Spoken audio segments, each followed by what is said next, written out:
ഞാൻ റിസോഴ്സിലെ admin കോർഡിനേറ്ററായിട്ടാണ് work ചെയ്യുന്നത്. ഞാനിവിടെ എത്തിച്ചേർന്നത് എൻ്റെ ഒരു സുഹൃത്ത് എന്നെ റെഫർ ചെയ്തിട്ടായിരുന്നു. അപ്പോൾ വരുന്നതിന് മുമ്പ് തന്നെ എനിക്ക് റിസോഴ്സ് എന്താണെന്നോ അത്തരത്തിൽ ഞാനൊന്ന് ജസ്റ്റ് ഒന്ന് ഗൂഗിൾ ചെയ്ത് നോക്കിയത് മാത്രമേ ഉള്ളൂ. അപ്പോഴും ബേസിക്കലി എനിക്ക് മനസ്സിലാക്കാൻ സാധിച്ചത് എന്താണെന്ന് വെച്ചാൽ റിസോഴ്സ് എന്ന് പറയുന്ന ഒരു കോണ്ടന്റ് ക്രിയേറ്റീവ് പ്ലാറ്റ്ഫോമായിട്ട് മാത്രമായിരുന്നു. അതായത് സ്കൂളുകൾക്ക് അല്ലെങ്കിൽ സ്റ്റുഡൻസിന് വേണ്ടിയിട്ടുള്ള സ്റ്റഡി മെറ്റീരിയൽസ് കൊടുക്കുന്ന ഒരു ടീം. പക്ഷേ വന്ന് ജോയിൻ ചെയ്ത് ഒരു മാസം കഴിഞ്ഞപ്പോൾ തന്നെ ഞാനൊരു അഡ്മിൻ കോർഡിനേറ്റർ ആയിരുന്നു എങ്കിൽ പോലും ട്രെയിനിങ്സിൻ്റെ ബാക്ക് എൻഡ് സപ്പോർട്ടിനായിട്ട് ഞാനും പോവേണ്ട സാഹചര്യം ഉണ്ടായി. പക്ഷേ അപ്പോഴാണ് ടീച്ചേഴ്സിൻ്റെ ട്രെയിനിങ്ങിനാണ് ഞാൻ ആദ്യമായിട്ട് പോകുന്നത്.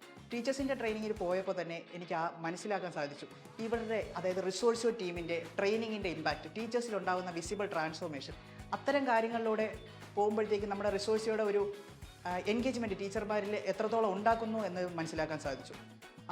പക്ഷേ ഇപ്പോൾ ഞാനിവിടെ നിൽക്കുമ്പോഴത്തേക്കും എനിക്ക് ഓഫീസിൽ വരുന്നതിനേക്കാളും ട്രെയിനിങ്ങിന് പോകുന്നത് കൂടുതലായിട്ട് ഇഷ്ടപ്പെട്ട് തുടങ്ങിയാണ്. കാരണം എന്തുകൊണ്ടും ടീച്ചേഴ്സിനും ഉണ്ടാകുന്ന ഒരു മാറ്റം, ചിലപ്പോൾ ഫസ്റ്റ് ഡേ നമ്മൾ സ്കൂളുകളിലേക്ക് ചെല്ലുമ്പോഴത്തേക്ക് ടീച്ചർമാർ നമ്മളോട് ഒട്ടും കോപ്പറേറ്റ് ചെയ്യാതെ ഇരിക്കുന്ന രീതിയിലായിരിക്കും. പക്ഷേ ട്രെയിനിങ്ങിന് ശേഷം അവരുടെ ആ ഒരു മാറ്റം കാണുമ്പോഴത്തേക്ക് ഉണ്ടാകുന്ന ഒരു സന്തോഷം അത് പറഞ്ഞറിയിക്കാൻ പറ്റാത്തതാണ്.